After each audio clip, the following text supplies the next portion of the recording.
Is America copying Canada now? You might have seen people talking about portable mortgages like they're the magic solution for housing. The idea is that you just pick up your nice low mortgage rate and carry it with you to the next house. This is a new concept. Sounds great on paper, but is that actually how it works? And could we really pull it off here in America? Hey, I'm Corey Bonner. I run Max Property Management. We manage over $1 billion assets across multiple states, and I spend most of my life in the middle of this mess. Buyers, renters, landlords, investors, developers, all trying to make decisions in a pretty weird housing market. Today, I want to break down what a portable mortgage actually is, why Canada and the UK already use them, and why the Trump administration and the folks who oversee Fannie and Freddie are suddenly talking about it here in the US. I'll drop a couple of good articles in the description from places like homes.com, Bloomberg, so you can dive deeper in if you want to. Now, if you're on the investor or developer side and you want to see how I'm positioning with build to rent in this kind of environment, there's a full case study over at coreyBonner.com/case study. Now let's jump right in. What a portable mortgage actually is. Let's start simple. A portable mortgage is basically this. You sell your house, you buy another one, and instead of paying off your old mortgage and getting a brand new loan at today's rate, you take your existing mortgage, same rate, same term, same balance, and move it over to the new property. That's what they mean by porting the mortgage. This is pretty common in Canada and the UK. You'll see it positioned as a feature when you sign on your mortgage. Not every product has it, but it's not some crazy exotic idea that was thought up there. What it usually looks like is you sell your current home, you buy a new primary residence with a certain window, sometimes 30 days, sometimes up to 120 days, depending on the lender. You requalify because the lender still has to like your income,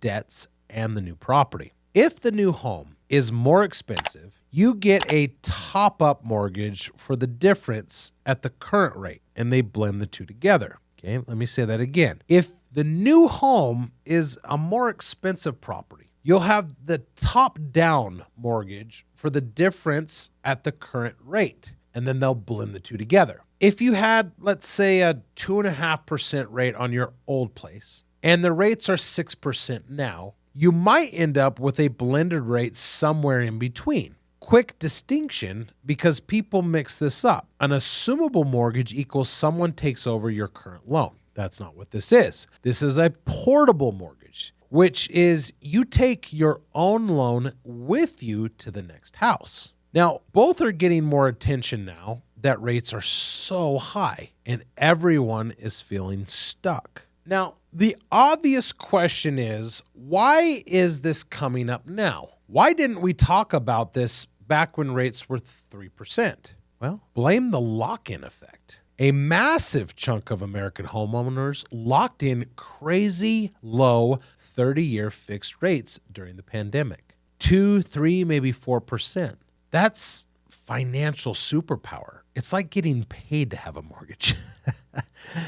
Compared to today's 6 or 7% loans. Now, the problem is, once you've got that rate, you really don't want to give it up. You don't want to sell it. You don't want to get rid of it. So you get this lock-in effect where people say, I'd love to move. I'd love a different neighborhood, or I want more space, or I want to downsize, but I'm not trading my 3% payment over here to now get a 7% payment over here with a higher cost home. Now, the Federal Housing Finance Agency did a working paper on this and estimated that the lock-in effect prevented around 1.7 million home sales between 2022 and 2024 and pushed prices up because so few people were willing to list. That's how powerful this thing is. So understandably, politicians and regulators are looking at this going on. Okay, how do we unfreeze that without blowing up affordability? That's where portable mortgages entered the chat. The new FHFA director, Bill Pulte,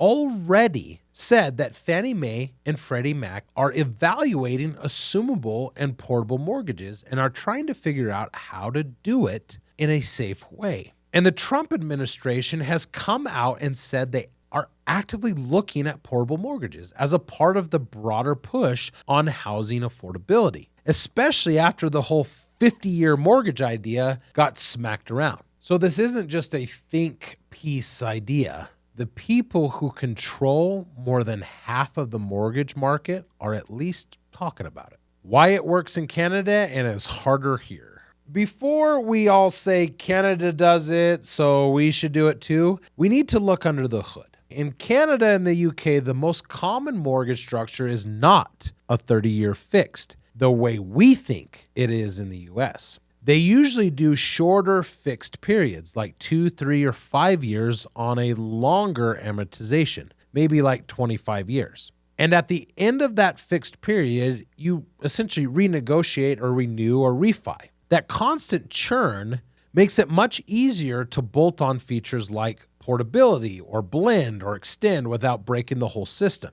In other words, that market is already built around frequent renegotiation. Now, in the US, our main product is the 30-year fixed rate mortgage, and we love it. You lock in your rate for the full term, no surprises. Those loans then get bundled into the mortgage-backed securities and sold to investors who are betting on a certain pattern of payments and prepayments. If you suddenly tell investors, hey, by the way, the 3% loan that you thought was going to get paid off, when they move, it might just keep going and going for 20 years while they hop from house to house. That changes that risk profile. Some analysts have already argued that true Canadian-style porting in a 30-year fixed environment would be very hard to implement without either forcing investors to eat more prepayment risk or raising rates across the board to compensate. And there's the simple profit piece.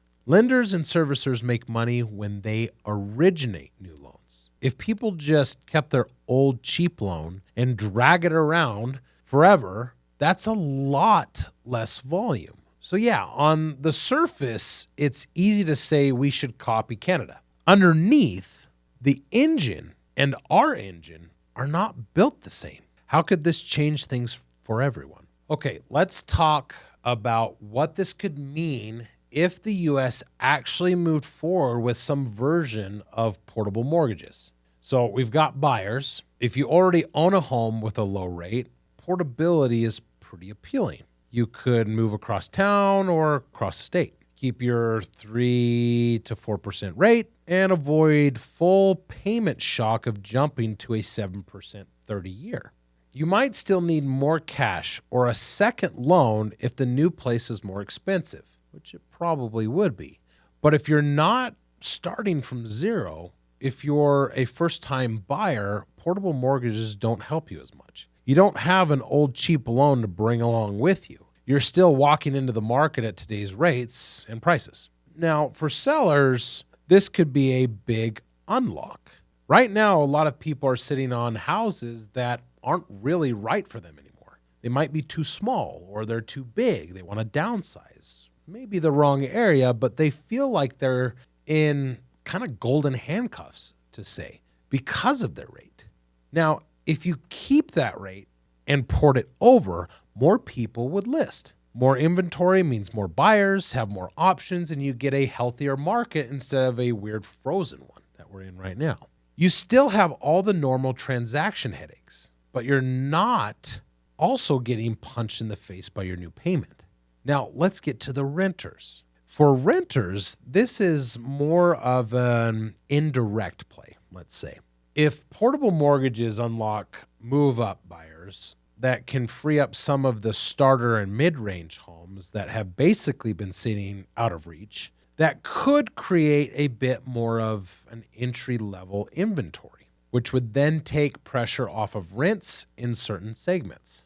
but it doesn't magically lower prices. And it doesn't help someone whose income just does not support home ownership. Affordability is still a function of what you make versus what the payment is. Let's then talk about the landlords. If you're a landlord, this is really a mixed bag. On one hand, some of your long-term renters might finally be able to move into home ownership, especially if the market loosens and entry-level homes open up. On the other hand, a functioning move-up ladder is actually good for landlords long-term. When the whole system is frozen, you get some stability, but you also get weird distortions where people stay in rentals they should have graduated out of years ago, while your truly affordable units are under insane pressure. Honestly, a healthy churn is better than a permanently jammed pipeline.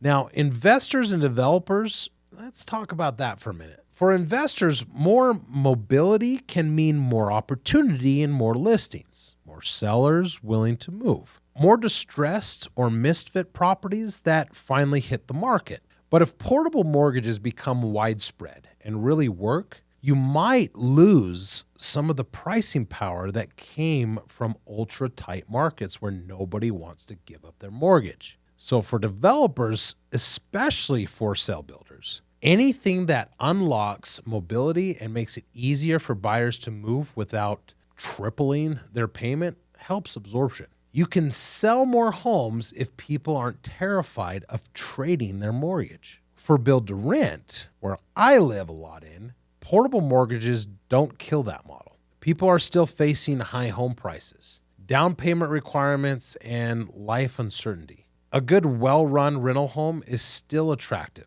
even if the system loosens up a bit. You might see a few more renters graduate into buying sooner, which honestly, I'm happy about, that we get some home ownership back. You will backfill with the next family who's not ready or able to buy yet.